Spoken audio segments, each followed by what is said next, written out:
Hi, this is Isabel Florence, and you are listening to You Are Light podcast, a safe space where we talk about mental health and well-being.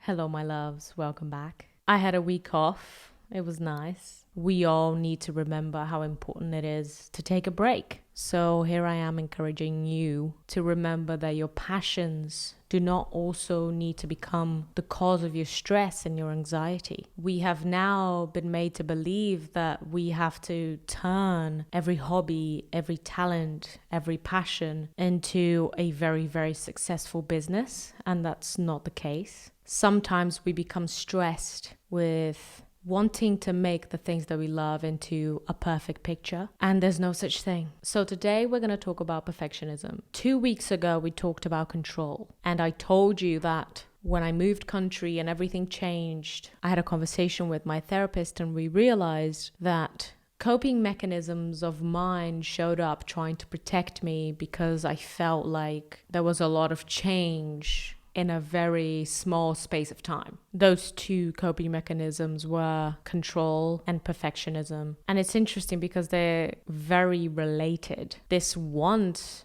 to achieve a unachievable position in life in terms of work, in terms of image, in terms of relationships. It's very much connected to wanting to control what you look like to others, how productive you are. So perfectionism is this need to want to appear perfect to others and to the self. And I think the biggest problem with it is that it is not seen as a flaw. It's seen typically as a positive trait. When people go into a job interview, when they're asked, what do you struggle with? What is your flaw? People say, I'm a perfectionist. Believing that in a way will make the person that wants to give you a job see you as an asset, see you as actually better because you are a perfectionist. But we have to change this reality because perfectionism is actually rooted in self-hatred. It is rooted in believing that you are not enough. And it is rooted in the belief that there is something out there that when you achieve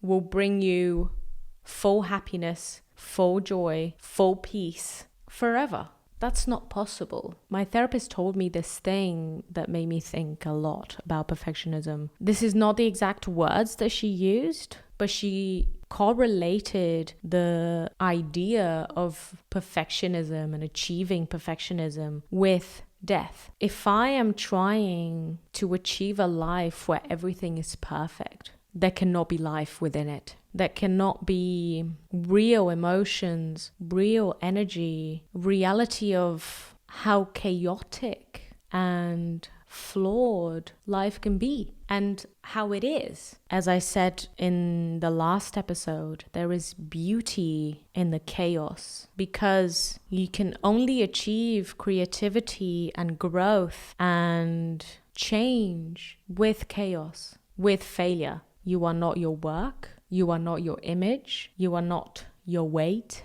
You are separate to everything that you have created, that you have looked like. The thing that makes you you is within. You are energy. You are soul. You are light that can transform the people around you. And you can only transmit that light if you accept your darkness, if you accept that there is no such thing as joy without anger. There's no such thing as beauty without grotesque ugliness. We are animals. We are dirty and grimy and grotesque. No matter how pristine you make your house, your clothes, your makeup, your watch, your car, your work, you will still ooze out blood and shit and saliva and snot, you know? You are made of bacteria.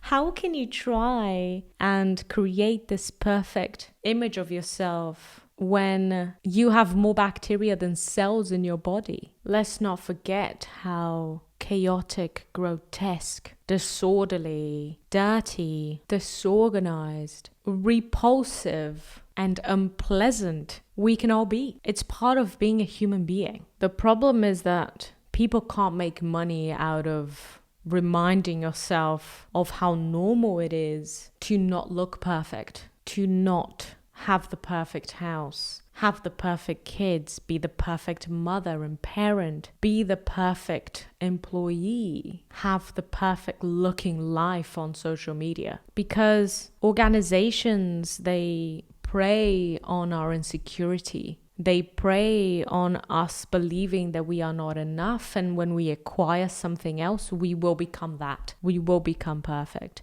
We will become enough. We will receive love. At the end of the day, we're all looking for connection and love. So every fear, every anxiety, every stress, deep down is coming from this idea that we are not lovable, that we are not enough. And you are. You would never say to a baby, you haven't done enough to be fed, to be loved, to be caressed, to be taken care of. So don't say the same thing to yourself. Voltaire said, perfect is the enemy of the good. If you are trying to achieve something that is unachievable, you will not take the steps. You'll be paralyzed. And I, many a times, have become paralyzed because of the fear of not being able to achieve perfection. Something that's unachievable. It's ludicrous. It's crazy. But it's something that I have to work on every day. How crazy is that? How frustrating is that? I recognize my own stupidity with it. And I accept it because it's the society that I grew up in. It's the lessons that I've learned from my upbringing, from everything that I have observed in my life. It's a belief that is deeply ingrained in me. And it's not going to go from one day to the other. I'm not going to be able to forget about this want to become this being that is not human. Or even just wanting to be seen as that being.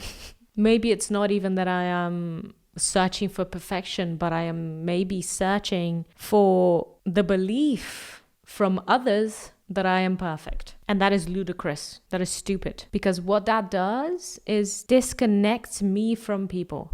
It makes people see me as this distant creature that they cannot connect to, that they have no compassion for. How can someone have compassion and feel connected to something that has no flaws? This is where we find connection through our fears and pains. So if you only present a version of yourself that has no fears, that has no pains, that has no wounds, that has no traumas, that has no shame, you won't be able to connect. And a life without connection is a very, very sad life. I'm not someone who needs a lot of people in my life to feel connected, but I need relationships where I feel deeply comfortable with who I am around them, deeply comfortable with sharing the things that I am ashamed of and being accepted for it. I think that's the most important thing in a relationship, feeling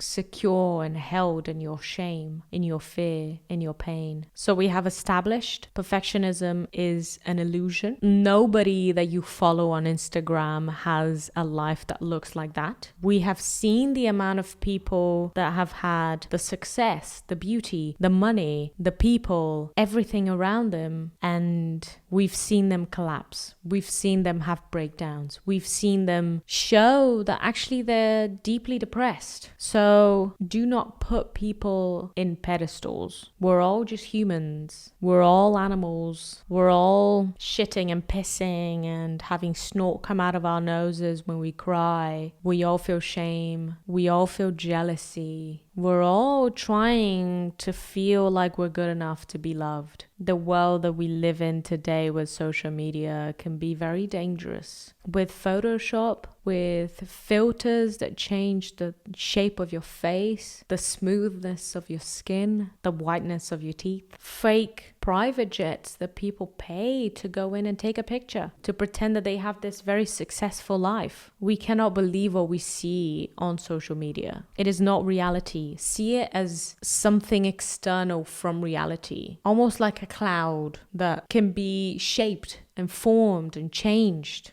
It's not grounded. It's not here in the real world.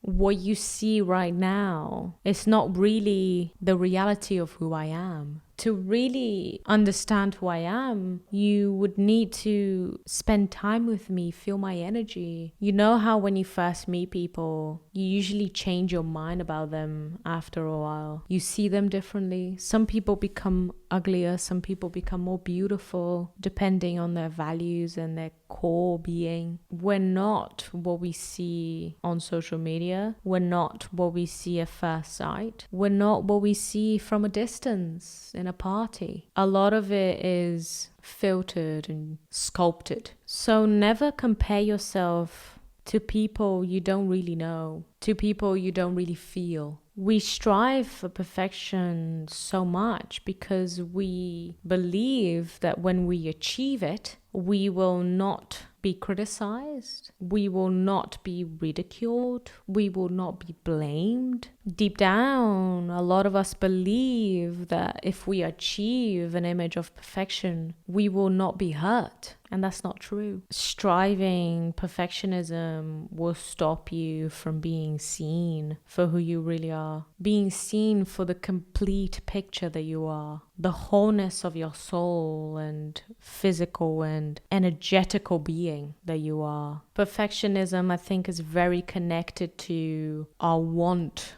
to control how people see us, what people think of us. And as we spoke on the last episode, that's not possible. You cannot control it. It's not something that's under your control, people's view of you. So it's stupid to waste your time with it.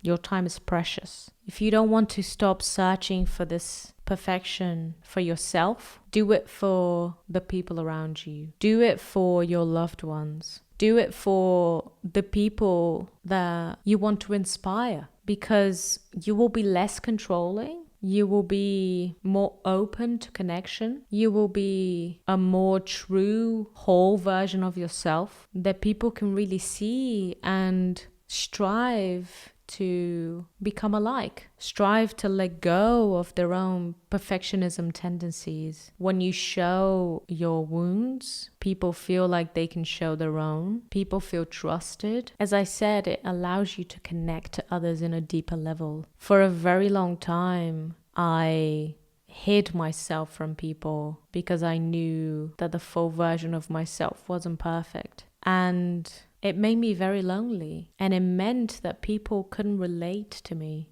because the version that they were seeing was not relatable, was a caricature of what I am, was a photoshopped version of who I am. So this week, I would encourage you to try and be your full self around the people that you love, around the people that you trust. There's a lot to talk about when it comes to perfectionism, and I'm going to do another episode on it. I hope you guys have a lovely week, and I'll see you next time. Bye-bye. Thank you so much for listening. All the links are written down on the show notes, as well as resources for anyone struggling with their mental health. Don't forget to subscribe so you're notified when we release new episodes. Also, feel free to share our podcast with your friends and family. And if you'd like to get involved, explore our content, or support our work, visit our website www.yourlight.earth. That's YOURlight.earth. Also, don't forget to follow us on Instagram at u.r.light. Have a wonderful week, and I'll see you next time.